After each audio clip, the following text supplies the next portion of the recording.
Gom Jabbar, a jewel in the Sisterhood's network of podcasts, home of their most prized episodes, another lifeless RSS feed of ashes and hardened melt. Oh, no. And the producer, Leo Wiggins, with all of his hand-picked scripts, all dead. That's me dying. That's you dying. That's the sound of me dying. Okay, here's the sound of one of my scripts dying. Okay, that was a script dying. And then, yeah. Okay. Wow. It fully the produced. Death throes of a script. The death throes of a... Right. We still print them out, actually. We're not digital. We print them out on paper. It's an incredible waste of resources, yeah.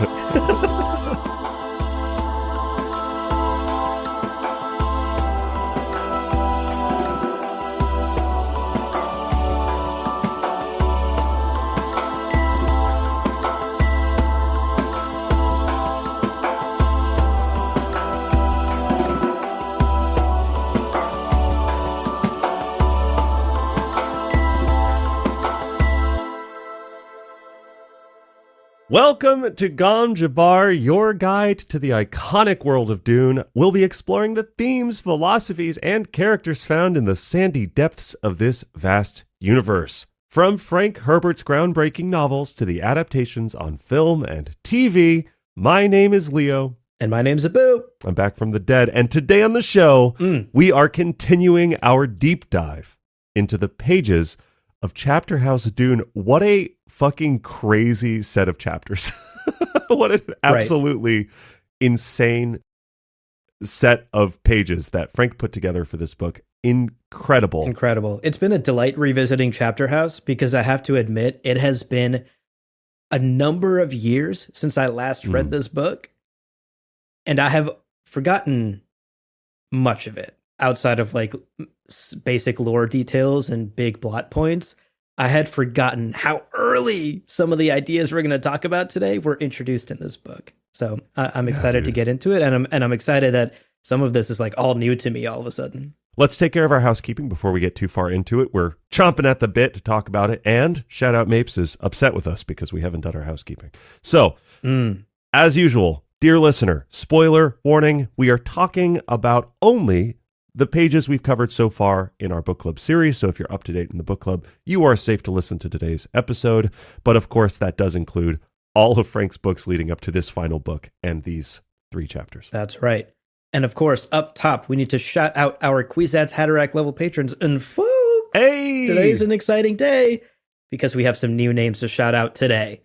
Daniel Dion, Seth Redden Greer, Brad Hutchins, and Kevin Mohenrem. Hell yeah. Look at that, folks. And Kevin sent us pictures of his cat, CJ. Yes. Oh, what a cute tuxedo cat. Oh my God. It. With the so 2 cute. different ears, like asymmetrical ears. Oh, love it. Love CJ. Love it. Thank you all so much for your generosity and for your beautiful cat pictures.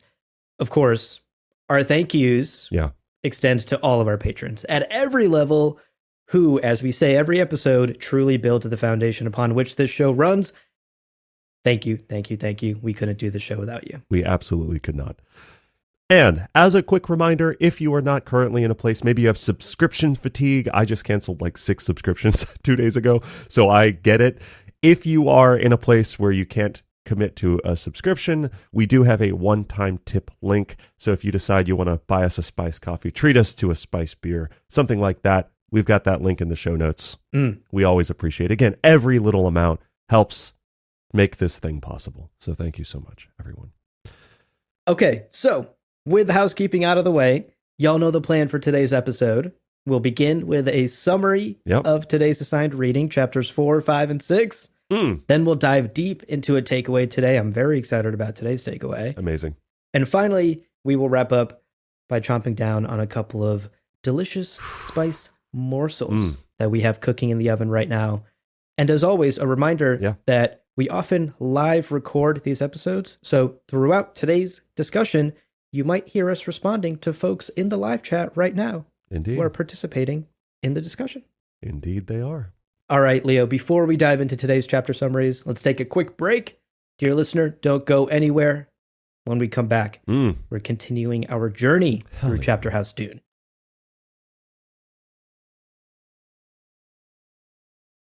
Welcome back, everybody. Hope you enjoyed your break. Hope you're ready for some sexy sex.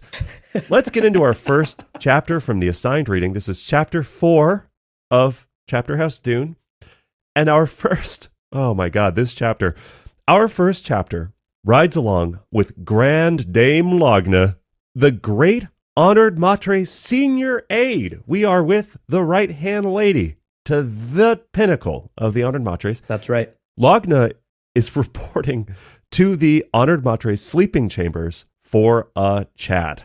Yep. And throughout this chapter, Logna is just sitting in the darkness, speaking with her boss, as her boss is actively fucking just the whole time. There is the smell of fur in the air. Where is HR? This is a toxic work environment. That is exactly what I was going to say. There is no HR. HR was killed with a kick to the neck, I think, purportedly. So, yeah, fucking the whole time. Insane. The chapter is also crazy dense. Like, I'm getting major flashbacks to that first chapter on Tleilax, chapter 5 of Heretics, where it's just lots of new details about the Honored Matre that are just hitting us, like, you know, sentence after sentence. Yeah. Talking about this battle with the many-faced ones, that they're fleeing from the scattering. The weapon, capital T, capital W, has a 2-part thing. It's a little handheld tube. What does that mean? Combine it with a battery or a charge of some sort, and it carves a bloodless swath through the battlefield. What the fuck? This is crazy. And we're just getting all of this as Dama's fucking in the shadow. It's an insane chapter. Yeah, this is a wild chapter. It is. But also, it's worth noting, we lost the fucking USB-C charger for the weapon, okay? We can't use it right now. They've only got 300. They're all USB-C, and all we've got is fucking lightning cables. This sucks. So they're having the Ixians make new USB-C cables, but the Ixians are like, what is USB-C? Is that like... Yeah. Is that what I use on a printer? And you're like, no, it's like it's like Android. And they're like, we don't have Android. We're Planet X. We all use iPhones. But, you know, last generation. So we learn that the Honored Matre, part of the reason they're back in this old Imperium is they were fleeing this battle that they were losing against the many-faced ones and their futars, their kind of attack dogs. They are here, and they have found the Ixians, and they are having the Ixians attempt to replicate the weapon, capital T, capital W, so that they can rearm themselves and return to that fight. So that's ultimately, like, that answers a big question for us. Like, why are the Honored Matre back in this corner of the universe? They were fleeing a fight that they were losing, and they are now attempting to rearm themselves and get back to the real battle. So that also kind of explains why they're so like, crazy. Yeah, we'll just eradicate that planet. Because what do they have that matters to us? Nothing at all. Right. Who cares? Yeah. Mine it for resources, move on. You know, none of this means anything to them. The old Imperium doesn't mean anything to them. They don't want to conquer it to rule here. So it is interesting that we're getting this extra layer of motivation, that they are here to mine the people and resources of the old Imperium, get what they need, and go back and finish off this fight that they were losing out there in the scattering. Yeah. It's fascinating. Now, speaking of like mining resources and stuff, they talk about Planet Buzel, and Planet Buzel. I've said it 3 different ways. It's rich in something called Sooth stones. But according to their intel that they've gotten from smugglers that they've like sexually bonded, the planet doesn't appear to be defended. There are a few Bene Gesserit on the planet, but not very many. So it seems like it's easy pickings, but they're suspicious and they don't trust the intel fully. Yeah. So they are being very, very cautious. Here's the quote, I do not trust smugglers, Logno. She's saying this between, fucking... Right, between thrusts, to be clear. Thrusts with her furry companion. Okay, quote, I do not trust smugglers, Logno. Bond a few... Bond a few more of them and test this thing of Buzzle again. Slap. The witches may be weak, but I do not think they are stupid. End quote. Wow. And you know, Lagna's like, all right, say less, Queen. I'm getting the fuck out of this room. Smells terrible. Sounds terrible. I'm getting out of here. Yeah. And that's where the chapter ends. Okay, continuing with our chapter summaries, let's talk about chapter number 5, folks.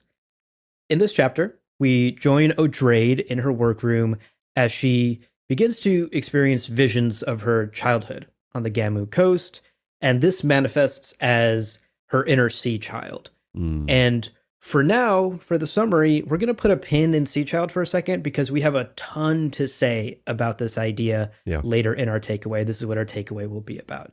So let's just put a pin in Odrade's musings and these thoughts about her childhood and the Gamu seacoast for now. We'll revisit it at length in just a little bit later in the episode.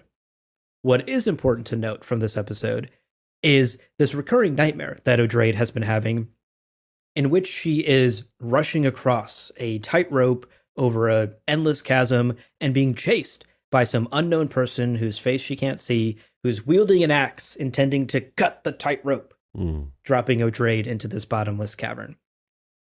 Odrade senses that this nightmare that she continues to have is part of her special Atreides talent, right? This instinct that she has to sense danger, and in particular to sense danger to the sisterhood.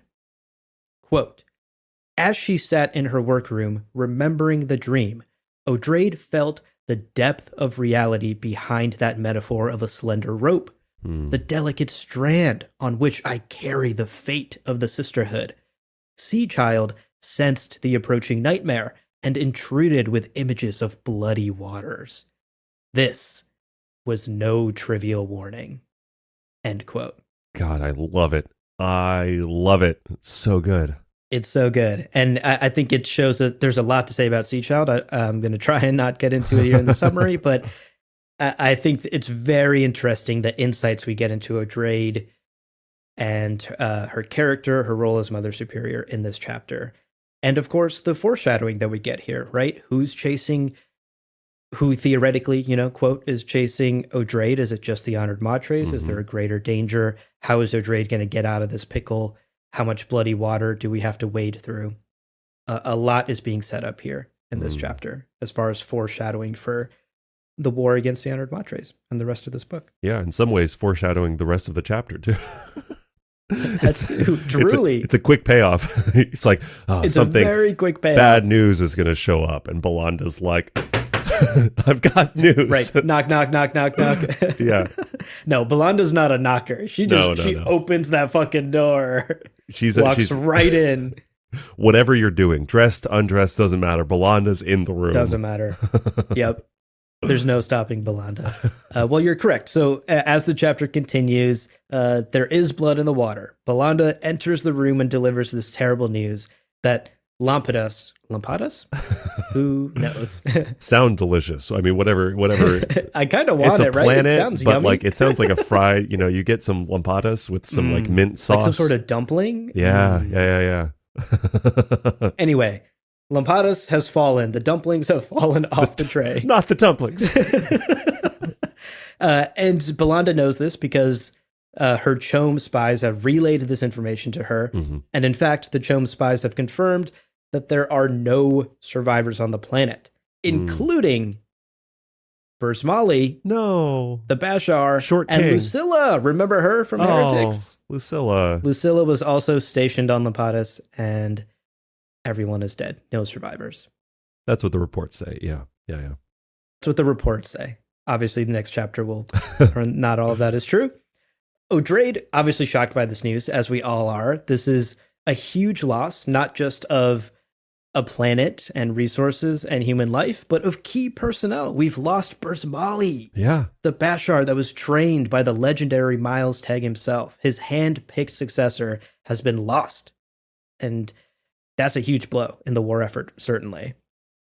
Now, as this chapter ends, Odrade's thoughts turn toward the aging Tamerlane, the other member of her inner council. And it's clear that this loss of Lampadas, this loss of Burzmali and Lucilla, has perhaps escalated her timeline of installing Shiana. Hello, remember Shiana? Yeah. She wants to replace Tamerlane with Shiana. She's going to Wow. push Tamlin out into an early retirement and bring Shiana into her inner council. That is a key part of whatever Odrade's plan in this book is. And those are the thoughts that end this chapter for us. I just want to say, I thought this chapter was fucking breathtaking. I thought it was Beautifully written. beautifully written.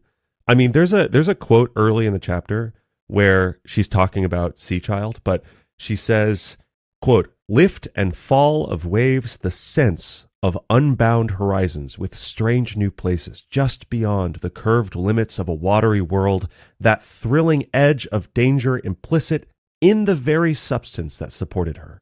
End quote. What the fuck, Frank? That's so good.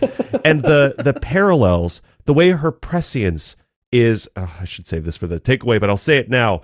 The parallels between like Paul's prescience being seen as dunes that he's seeing just across the horizon of time, and she's seeing these waves that are kind of shifting and the unpredictability of it, but it's also supporting her. The ever-shifting sands, the ever-shifting water.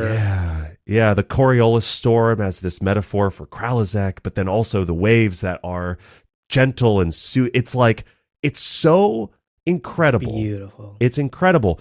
And I think that like continuing this pattern of what happened in this chapter, it was her in the office thinking, and Belanda came in and was like, "Bad news." And she was like, "Ah, shit." That was the whole chapter.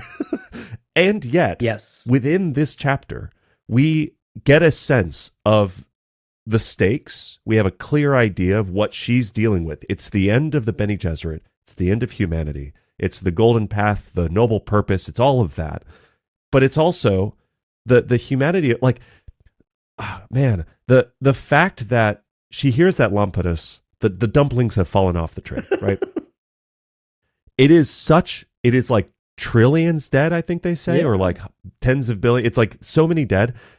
She fixates on like the frost on the window and the snowflakes outside. Right. It is so. I remember learning this in an acting book. It was talking about like people often try to, when you're trying to recreate a feeling, you go back to the feeling. You go, okay, I was sad. Mm-hmm. sad. And that's how you get back to sadness. The reality is, though, oftentimes in the most traumatic moments, our mind, as a protective measure, tries to cling to little mundane things. So it's like the smell of the air that moment that you learned that this terrible thing happened, or the feeling of your backpack is heavier than you expected it. Those little details are the things that your consciousness clings to because it's avoiding hysteria. It's avoiding that loss of control and that total collapse. The fact that Belanda tells her Lampetus has fallen, right? The dumplings, they're off the tray. And the fact that she then goes on to multiple paragraphs of like, it's weird, the snow is so much earlier this season.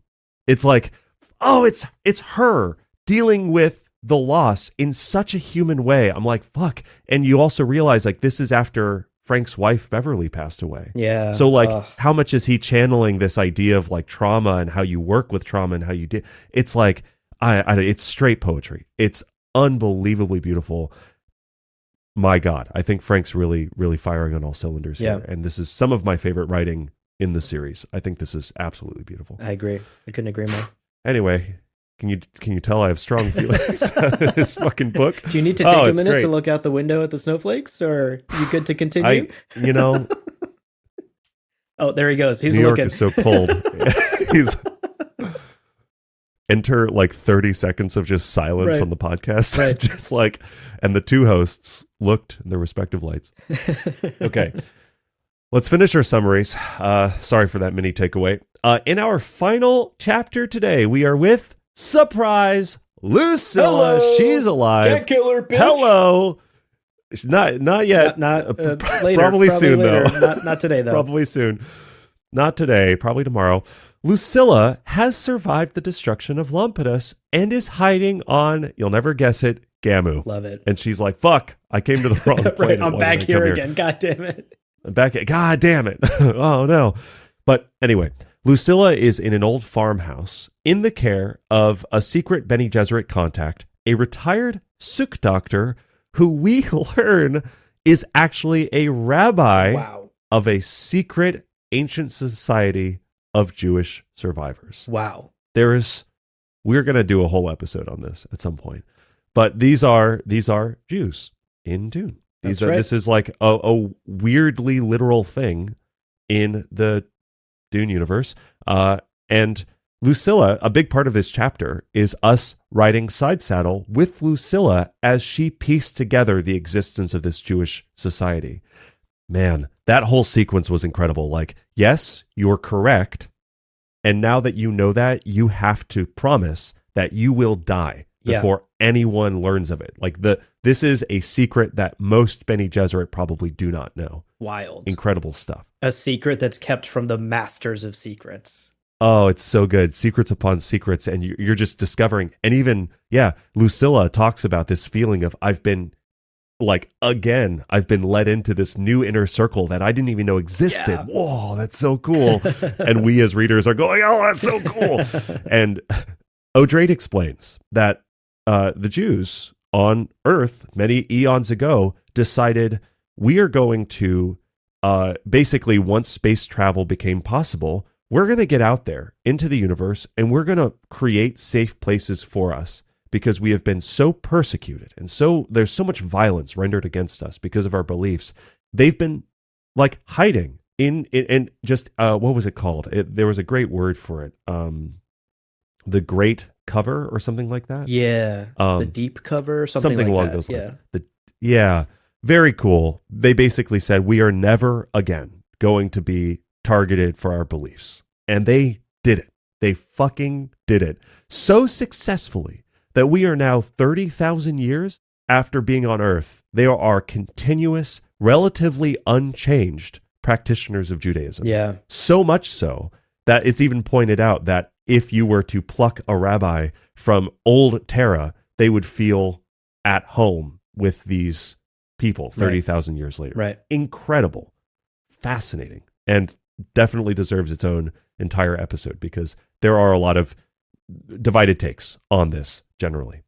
Now, Odrade had explained to Lucilla that the Bene Gesserit and the Jews have been partnered up, have been secretly allied. Again, only the smallest, most select circle of Bene Gesserits know about this at all. But since the Battle of Corin, so since the foundation of the imperial power structures as we know them, the Bene Gesserit and the Jews have been partnered and have been like secretly allied. Now, in the present day, Lucilla is getting more and more panicked because she met with this rabbi. He seemed to be good. He seemed to be helping her, but he's not returned as soon as he should have. Yeah. So she's starting to kind of panic. Yes. Now, when the rabbi returns, it's clear that he's uncomfortable. They have this conversation about, there's prescient seeking people on the planet. There's, the security is too tight. There is, simply put, no safe way to get her alive off the planet. Right. And the rabbi has come up with a solution. We can't get you across the border, but we can take the thing that you carry. We can take that information and we can make sure that information gets safely back to the Bene Gesserit. Well, this leads up to an absolutely insane bombshell. The rabbi reveals a new character, Rebecca. And Rebecca is a wild Reverend Mother. Hello. She has gone through the spice agony on her own, outside of Bene Gesserit influence. My God. And she has because she has other memory. She's a Reverend Mother. She can take all of that information that Lucilla has. She can airdrop all of that information to her. And because Rebecca isn't in any way aligned with the Bene Gesserit, no one knows who she is. She's this mystery. She's this unknown.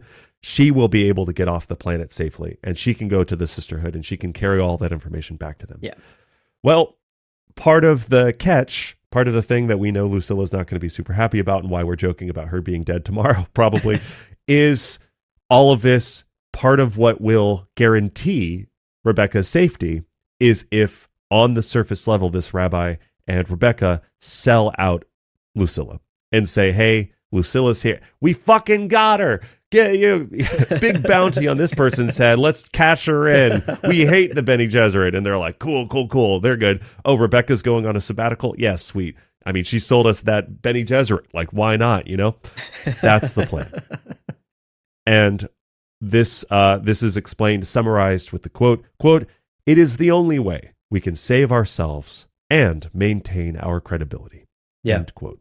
Right. So Lucilla agrees. Even she was in before she even knew what the plan was, but she understands. She's like, I accept these terms because I have to, because that's the only way to get this information. Again, sisterhood above all.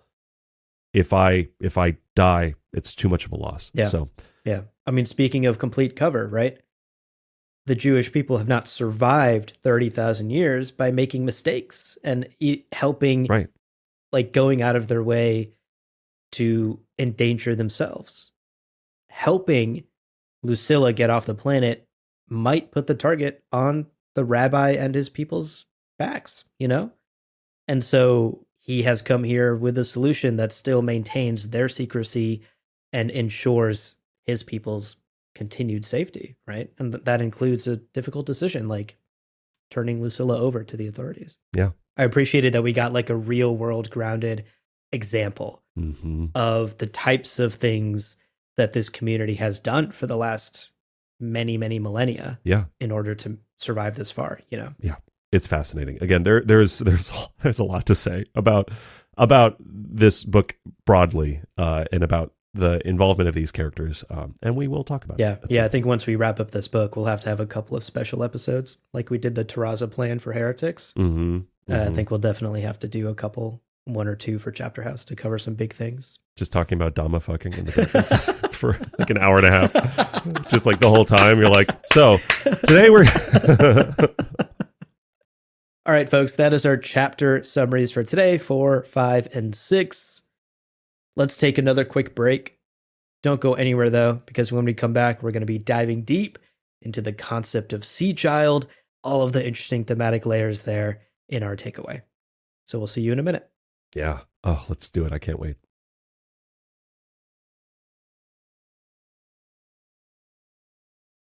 Welcome back, everybody. Hope you're ready for some sea children / sea child. Yeah, for our takeaway today, we're going to talk about Sea Child. And there are a lot of interesting thematic and narrative elements at play. Again, Frank, as an author, is getting into some very interesting poetry and sort of non-literal imagery, which is always kind of fun to talk about. Yeah. And broadly, Sea Child is described as a manifestation of Odrade's childhood, or I've seen discussions about this as this is sort of the embodiment of her prescience and sort of that earliest memory of what does it feel like to be aware of the shifting tides of life, you know, that sort of thing. And as we're introduced to Sea Child, Odrade is thinking back to her memories of living with her foster parents along the Gamu seacoast. So again, literally an oceanside, watery life, you know, swimming in the waters, swimming in the waves, that sort of thing. And this is where her inner Sea Child is happiest. These are happy memories of a time on Gamu when her life was filled with the love and support of her foster parents. Yeah. And ultimately for Odrade, Sea Child is serving as sort of a powerful anchor, this sort of like safe place, this kind of totem that she can go back to when she needs to be calmed. Quote, her personal concept of sanity came from those times. The ability to balance on strange seas. The ability to maintain your deepest self despite unexpected waves. Yeah. End quote. So managing that relationship of internal, external. You are floating upon the water. You're supported by the water. But as the water changes, how do you stay yourself? And how do you kind of have that core of immutable you? Right. That is so powerful amid, you know, the Bene Gesserit trying to stamp out her thoughts of love and attachment. It's like, this is part of how she has remained herself. That's right. Despite all of the dogma and despite all of the indoctrination. Right. By holding on to Sea Child, holding on to these memories and this love and nurturing it, you know. And what I think is actually so interesting about Sea Child is that this goes beyond like just other memory or a Dob or any other Bene Gesserit technique, right? Like Sea Child isn't like a literal other memory type of thing within Odrade's psyche. It is described as something that's more innate, more powerful, and frankly just more human. This is the quote that really stuck out to me. Odrade here is again thinking about these fond memories with her adoptive parents. Quote, a sense of balance radiated from those times, a reassuring message spoken in a language older than Odrade's oldest other memory. End quote. That felt significant to me, that this is something that goes well beyond even her genetic memories. This is older. This is more human. This is something at the core of being human. This inner child, this sea child. And I think thematically speaking, that's a powerful and kind of shocking statement to make because, again, especially in these latter two books, we are operating within a sisterhood and writing along with characters within the sisterhood to whom genetic memory and this concept of like shared ancestral learning. And so for Odrade to have these deeply personal memories that are uniquely her own, this is her childhood with her adoptive parents. This is not something she was trained on by the Bene Gesserit. It's fascinating that this gives her this like deep well of strength that she can tap into. And it's strength that has come to her from outside of any Bene Gesserit frameworks. It's a deeply human internal strength that she can tap into. Yeah. I found that interesting in a sisterhood that relies so heavily on other memory as their strength. Yeah, those frameworks, like those, again, this also reads to me as like the unarticulatable truth that like Chenoa and Leto share, right? This is going beyond language, going beyond culture or society or framework. The things that, again, the Bene Gesserit are the experts of manipulation, but we see them fall prey to their own traps. And maybe those traps are more fundamental than even religious manipulation. Maybe some of those traps are a reliance on, for instance, the oldest other memory. Who gives a fuck? You're human. And what is that humanity? Right. And where does that humanity play a part in the decisions you're making? And then why is the cottages painted by Van Gogh such a resonant moment for you? Yes. Well, it's the humanity and it's the experience of each brushstroke. And it's, all of it's wrapped up in this. And I think it's so resonant because, again, even as I've gotten older and now I'm in my mid-30s, it's like I find that we tend to limit ourselves so much by the language that we speak and by the lessons we've learned and the institutions that have taught us. And like all of those things are useful and are very, very helpful. And they're good tools to know how to wield. But when we limit ourselves to them, that's where we start falling into problems. And we can kind of buy into our own narratives in a way that can be deeply destructive. And this is also where, like, you go to therapy and you go, oh shit, oh no, oh God. And like a lot of that is, I think, something that Odrade is modeling really beautifully here. This idea of having that kind of safe harbor that she has within herself that goes beyond language. And it's all very poetic. Oh, I love it. I love it so much.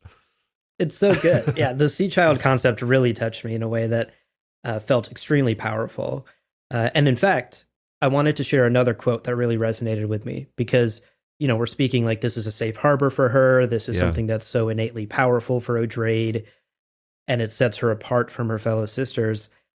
It's also something that her instructors have never been able to root out. Sea Child has been with Odrade since childhood. Yeah. Quote, Mama Sibia, only a foster mother, had taught Odrade to love herself. In a Bene Gesserit society where any form of love was suspect, this remained Odrade's ultimate secret. End quote. Like chills. Oh, it's so good. Chills from that line. Also, you imagine her like merging with Taraza's consciousness, and Taraza then becomes the other memory. Taraza is now cognizant of Sea Child. She's like, you fucking wait a second. You still have Sea Child? Oh shit, we failed. Sea Child's like, hello. I actually want to also shout out another quote from this section because I genuinely thought this was incredible character, like just backstory about Odrade that I fucking straight up forgot this. But here we have, so I'll read the quote and I'll talk about what it kind of meant to me. Quote, not quite sure they had failed, but always suspicious. Mm-hmm. They had sent her to Al-Danab, finally, a place deliberately maintained as a mimic of the worst in Seleucus Secundus, there to be conditioned on a planet of constant testing, a place worse than Dune in some respects, high cliffs and dry gorges, hot winds and frigid winds, too little moisture and too much. The sisterhood had thought of it as a proving ground for those destined to survive on Dune, but none of this had touched that secret core within Odrade. Sea Child remained intact. End quote. The fact we didn't get fucking any of that. Odrade's a like badass Fadakan survivor who was trained on a worse planet than Dune is crazy to me. But Crazy. That's insane. I was thinking of her as like a Sherlock Holmes detective who's like making connections no one else had. They straight up sent her to a place that is constant testing grounds. Incredible. I loved that sort of, yeah, as Norma Simva was pointing out in chat, tall, the fucking theme of Dune. I love it. And the idea that Sea Child, this unarticulatable harbor that she floats upon in her inner world, remained intact despite all of it. Yeah. If we're talking about constant testing, I think that's a pretty good sign that it's something she can continue to rely upon. Yeah. And I don't think it's too much of a stretch to say that Sea Child probably helped her get through some of the worst of that training. Totally. Strange waters, right? Strange waters. Now, all of this is kind of dancing around this idea of like a core of love, right? This thing that the Bene Gesserit want to root out but can't. And we see how powerful it has been for Odrade, right? We're talking about how it helped her through these difficult, trying times and these testing grounds. And oftentimes it's giving her this kind of strength and clarity as she now faces the unparalleled challenges of being the Mother Superior, literally holding and guiding the Bene Gesserits along this like narrow rope with a fucking axe-wielding psychopath chasing him. Easy, no pressure, you know? Right. And oftentimes, Sea Child is cutting through some of the over-analysis or the overthinking of that the Bene Gesserit can often fall prey to, serving as sort of an emotional compass among those plans within plans. Yeah. Now, that doesn't mean that Odrade is out here just fucking vibes-based governing. She's not just like she's not vibe coding. She's not vibe coding. No. She's again, that testing ground had a big old C++ Python element. She is simply, all of this is to say, she is simply unafraid to acknowledge the importance of emotion and seeing the value of that emotion and seeing the value of that attachment and letting that be a piece of the calculation, basically. Yeah. Hearing what Sea Child has to say. Yes, exactly. So in today's chapters, for instance, we see that 1-2 punch of Sea Child is giving her visions of bloody seas, this visceral image of the cost of war against the honored matre. The longer you draw this battle out, the more lives are lost, the redder the water gets. Yeah. And losing Lampetus, losing those dumplings from that tray is not just about the, this is another checkmate. They've taken the pawn off the board. It's all strategic. This is about human lives. And that's also why I think that the writing in that chapter moves me so much, is we see that she is in shock. We see that she is reeling from the cost, the people, the humans that have been lost. What Sea Child is for her times a trillion, for a trillion different people who have those wordless truths that they live with, gone. Right. Utterly gone. Right. And you can contrast that actually with Belanda's reaction, right? Belanda's reaction, her outburst, was going to be, let's hit back harder. Strategic. That is the analytical, strategic thing to do, right? Belanda, I imagine, doesn't have a Sea Child who is showing her visions of bloody waters. Her Sea Child's got Belanda 2 guns. Is cutting She's like, come on, let's fucking go. What should I do, Sea Child? Fucking kill them all. Okay, Sea Child. Kill them all. Raise your hand in the Zoom meeting, do it. Belanda's Sea Child, absolutely chaotic. Fucking chaotic and just, kick the boss from the Zoom meeting. Kick him. Why not? See what happens. Do it. Do it, coward. Right.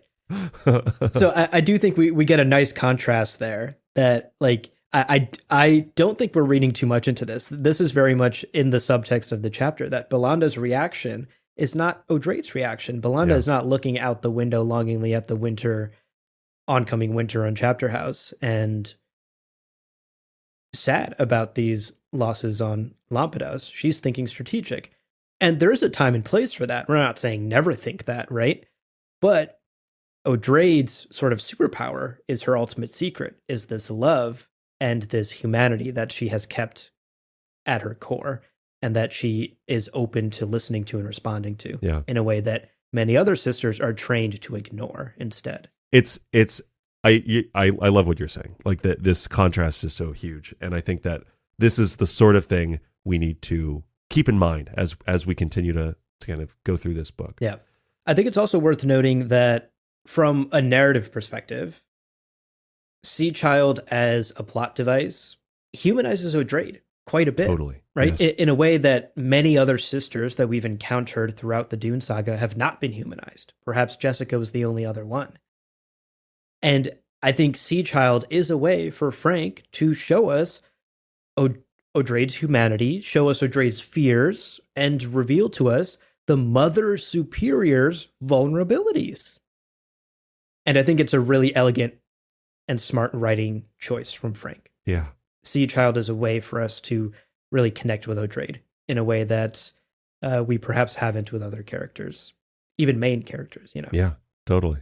And I wanted to unpack this idea a little bit further because while we're here, speaking of human vulnerability, I think we would be remiss in not mentioning how Odrade's Sea Child is very akin to the modern therapeutic practice of inner child work. Yeah. Anyone who's been to therapy has probably had some firsthand experience with this, working with their therapist on this. But if you don't know what that is, here I think is a pretty good definition of what inner child work is in the realm of therapy from the Cleveland Clinic. Quote, "The process of acknowledging, understanding, and healing the wounds of your inner child. This ongoing process requires unlearning past behaviors and replacing them with new ones that reinforce positive coping skills and present-day beliefs about who you are as a person. It involves taking inventory of your past experiences and evaluating how they make you feel in the present day." Mm-hmm. End quote. And while Sea Child and inner child work isn't like exactly one for one, I do think there are some clear parallels to the way Odrade approaches Sea Child compared to how the sisterhood at large operates and has operated for many millennia. For example, rather than eliminating Sea Child or dangerous emotions like love, Odrade has learned to integrate them. Integrate these feelings and not be overwhelmed or overpowered by them. I think that is at the heart of the sisterhood's fear when it comes to love, is that it clouds your judgment, it overwhelms you. Right. Odrade is learning to manage that, right? I can still feel the love. It doesn't have to control me. I can still make the hard Bene Gesserit decisions at the end of the day that I want to. Yeah.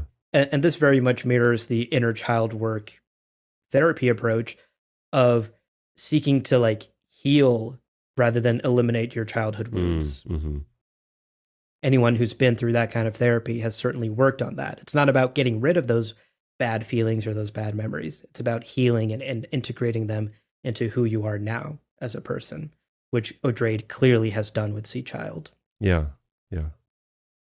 So I wanted to draw some parallels there. Again, I don't think it's a perfect one-to-one comparison, but it very much read to me. I certainly have gone through therapy and am in therapy, and I've done a lot of inner child work. So a lot of this was resonant with me. And I saw in Sea Child and Odrade's relationship a lot of the work that I've done with my own relationship with my own inner child. Yeah, I hear you. I think the parallel that makes sense to me as well within all of this is the idea of that Sea Child being unaffected by the things that have happened to you. So it's the trauma that happened to you when you were a kid, or what someone did to you and how you define yourself and all that, the Bene Gesserit teachings, the dogma, all of that stuff happens after you have that sort of like you're alive and you're living and you have your kind of core immutable self, and then those things happen to you. And then if you wrap those into your identity, that's where you can kind of fall prey to redoing the trauma and reenacting the violence that was done to you, to others, and things like that. So I see a lot of parallels there. Yeah, it's a really great call out. I think I'd heard of the inner child work, but I didn't know as much about it as I do now. That's awesome. Thank you for pulling that up. Of course. Well, to wrap up this point and to sort of land this ship like a dumpling that's fallen off of a tray, let's consider what ideas that Frank is exploring through Sea Child, beyond naturally it being kind of a clever, humanizing element of O'Drade's character. Yeah. So Sea Child, ultimately, it seems, represents Frank Herbert's understanding or belief that true strength comes not from eliminating or just, banishing any sense of vulnerability, but from integrating it, from recognizing its part in the whole that you are. In a book series that is so often focused on like Kwisatz Haderach level fucking speedster Teg breaking necks at Mach 10, the shit that's happening in Dune, the idea that this Sea Child metaphor for someone who is now one of the most powerful people in the universe. Correct. The idea of Sea Child is insisting on the importance of basic human needs for comfort, for safety, for love. Yeah. That unarticulatable purity that exists at the core of your experiences that cannot be moved by strange waters. You roll with those experiences. And like that strength is something that is beyond any Bene Gesserit training. It survives the craziest conditions on the wildest planets. It's brilliant. And it's through this device that Frank is demonstrating that even in this far-flung future universe of complexity, plans within plans, futars, that seeking and that inner work is not weakness but wisdom, a guide toward genuine human wholeness rather than this illusion of invulnerability. Right? No one is invulnerable. No one is above getting bad news and being affected by it. And part of strength is recognizing that and giving yourself space to move with strange waters, as they say. And again, O'Drade recognizes this. It seems like the sisterhood is in this point of profound testing. The Bene Gesserit sisterhood itself is in those, like that bizarre planet that was kept as a recreation of the harshest conditions the universe has ever seen. The Bene Gesserit is being tested now, Amtal, on a cosmic scale. And the question is, will the Bene Gesserit get in touch with that immutable Sea Child self and survive the strange waters, or will it add to the red that is flooding the sea, so to speak? Right. Will they cling to dogma, or are they willing to evolve and change? Right. And allow emotions like love or the emotions that seek out comfort and safety to be integrated into how they operate, Yeah. Will they actually be able to embrace their quote unquote inner childs, to find their own version of Sea Child institutionally, but also personally, sister to sister? Yeah. Will the Bene Gesserit sisterhood go to therapy? That's the question we've all been asking since the fucking first book. First page. We're like, these people need therapy. What is happening? Yeah. Truly will do. That's the TLDR. 10,000 years of genetic breeding. They'll do anything other than go to therapy. It's crazy. Indeed. Yeah. So there you go, folks. That is our takeaway on Sea Child. What so a beautiful chapter. What a beautiful concept. What a beautiful exploration of the core of humanity, the little human that's inside all of us that we should all be listening to. It's clear Frank was exploring all of these things through Sea Child, and it makes for one of the most compelling characters in the whole Dune saga, right? I think both you and I would easily rank O'Drade in the upper echelon of all time Dune characters. And I think this is why we see so much of Odrade here in chapters like this. Yeah, definitely top 3 for sure. For sure. You'll never guess who my top one is. Anyway, I'll leave that mystery for later in this book. Now, we're going to take one last quick break. But, dear listener, don't go anywhere. We float, therefore we are. We are going to be back with some lampadas-shaped morsels for you. Not on the floor, not off the tray. We've got them fresh for you, ready. Don't go anywhere. When we're back, we're talking about our spice morsels. Let's dig in. All right, folks, welcome back. Let's round out today's episode by chomping down on some lampadus-shaped spice morsels. Mm-hmm. Starting today with a question. Yeah. Who inspired who, Leo? That's the question I want you to keep in mind as I work my way through this morsel. Okay. So, I'll keep it in mind. follow me here. Okay. In chapter 6, we get perhaps one of the most detailed descriptions of a guild navigator in any of the 6 Dune books that Frank Herbert wrote. Yeah. Here's the quote. And, dear listener, see if any of this sounds familiar to you. Mm-hmm. Quote, Lucilla could visualize the navigator's tiny V of a mouth and the ugly flap of a nose. Mouth and nose appeared small on a navigator's gigantic face with its pulsing temples.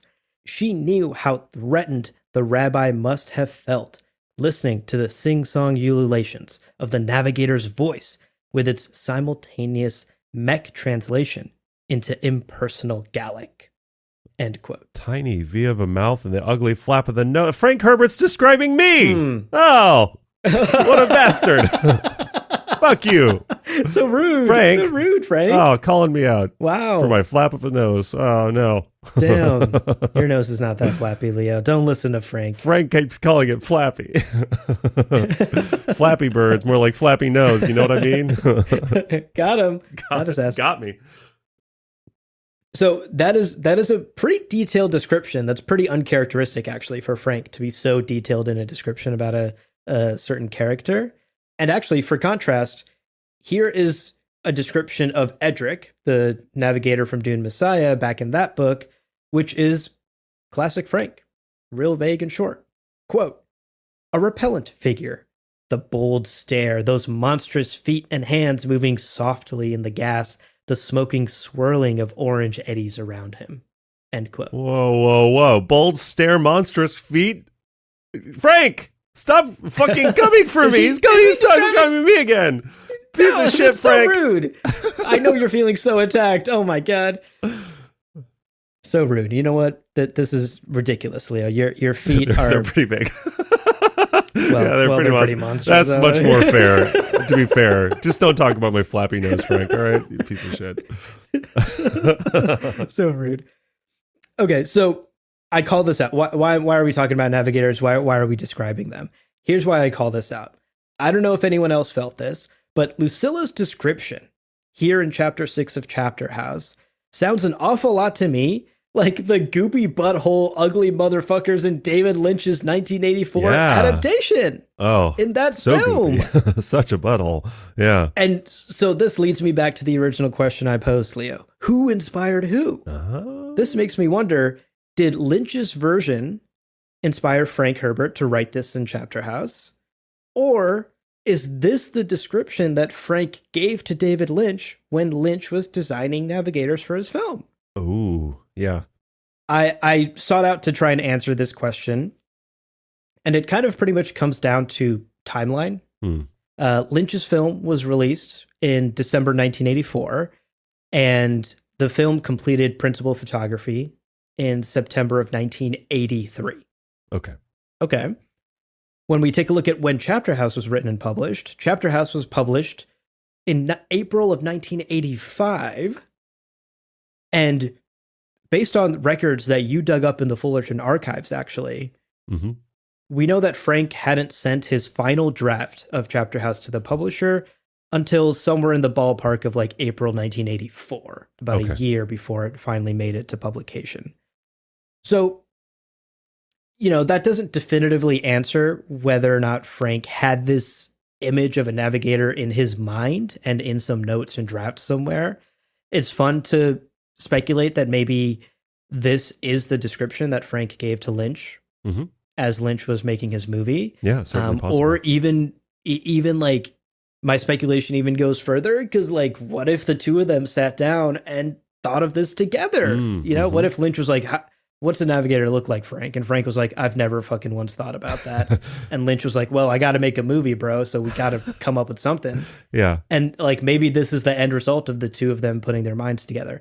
I don't know. That's pure speculation on my part. What I can say is, based off of these timelines, when the film wrapped up principal photography, when Frank sent a final draft to his publisher, it does feel far enough away that I think what's most likely is that Frank wrote this description in Chapterhouse based on what Lynch came up with for the film. Because it does have a striking resemblance, I think, to the Lynch version of a Dune navigator. Oh, that's so cool. Great find. And yeah, again, love the timeline stuff. I get so nerdy about this stuff. It's great. All right. Well, our final morsel today, dear listener, buckle up. We're talking about Stygian blackness. Love it. This morsel's hard to see. In our very first chapter today, we're greeted with this banger of an opening sentence: Stygian blackness in great honored Matre's sleeping chamber. End quote. Frank, out here, so efficient with language, he's just leaving out verbs. There isn't a single verb to be found in that fucking sentence. Love it. And joking aside, had you heard the term Stygian before? Never. This is new to me. Also had not. And it's the first word in the chapter. And I was like, well, I got to look this up. Turns out some kind of cool imagery wrapped up in this poetic license. So Stygian as a word can be used generally to mean, and this is from Merriam-Webster, quote, extremely dark, gloomy, or forbidding, end quote. So, yeah, makes sense. Yeah. You're talking about a dark sex room? Super, super Stygian.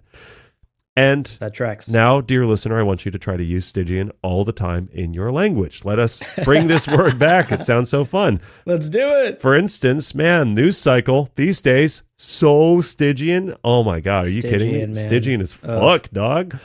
Well, we don't see this word used very often, but I did want to point out, as I was looking up, like, authors who use this word Stygian, who uses it. Turns out, not super surprising, H.P. Lovecraft used it quite a bit. There's like a couple of books called like Stygian poetry and blah, blah, blah. So it's used around. That being said, the word has a primary, this is the etymology of the word, the primary meaning, and it is, quote, of or relating to the river Styx, end quote. It's kind of cool. And for those of you who don't know, the river Styx, as a reminder, it's from Greek mythology. It's the river that flows as a barrier between the land of the living and the land of the dead, aka Hades, aka the underworld, aka hell.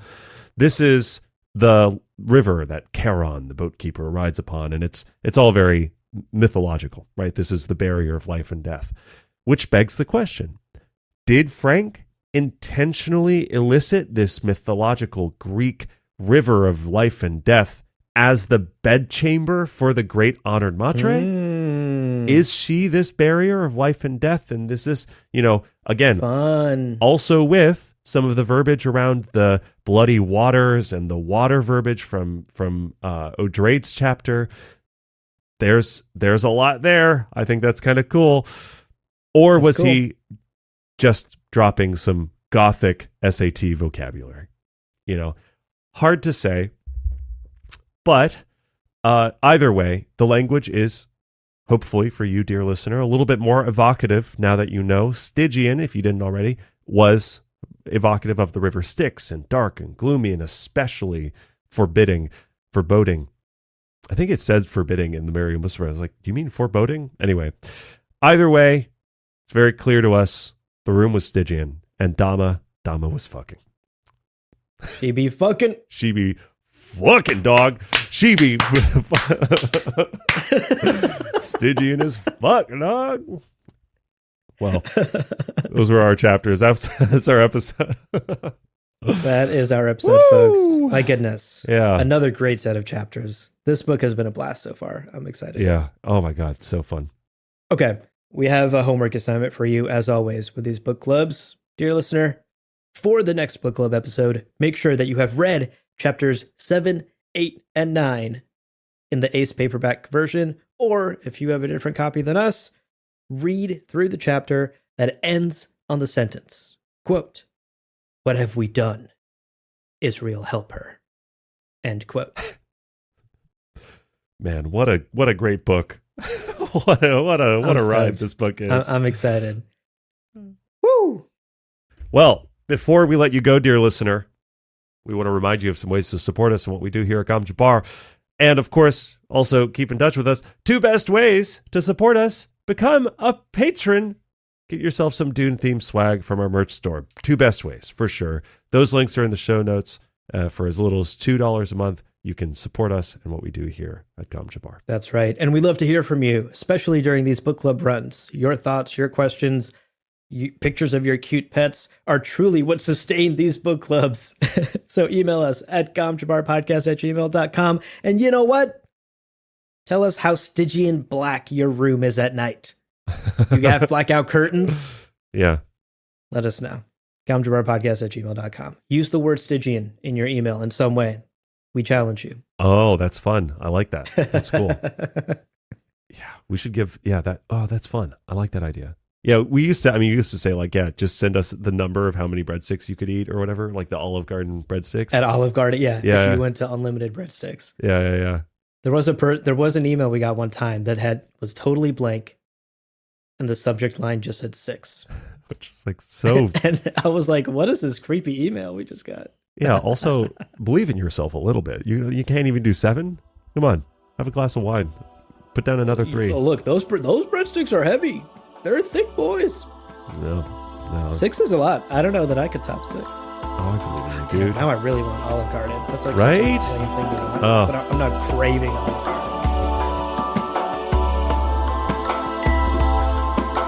Well, friends, there is no real ending. It's just the place where you stop the recording. But this podcast is always one step beyond logic, so help spread the word of Muad'Dib and leave us a review on Apple Podcasts and Spotify. And be sure to check out the other shows on the Lore Party Podcast Network on loreparty.com. You can also follow us on Twitter and Instagram at lore_party. And of course, we're also on YouTube. Thank you so much for listening. And remember, whoever controls the podcast controls the universe. We'll see you on the golden path.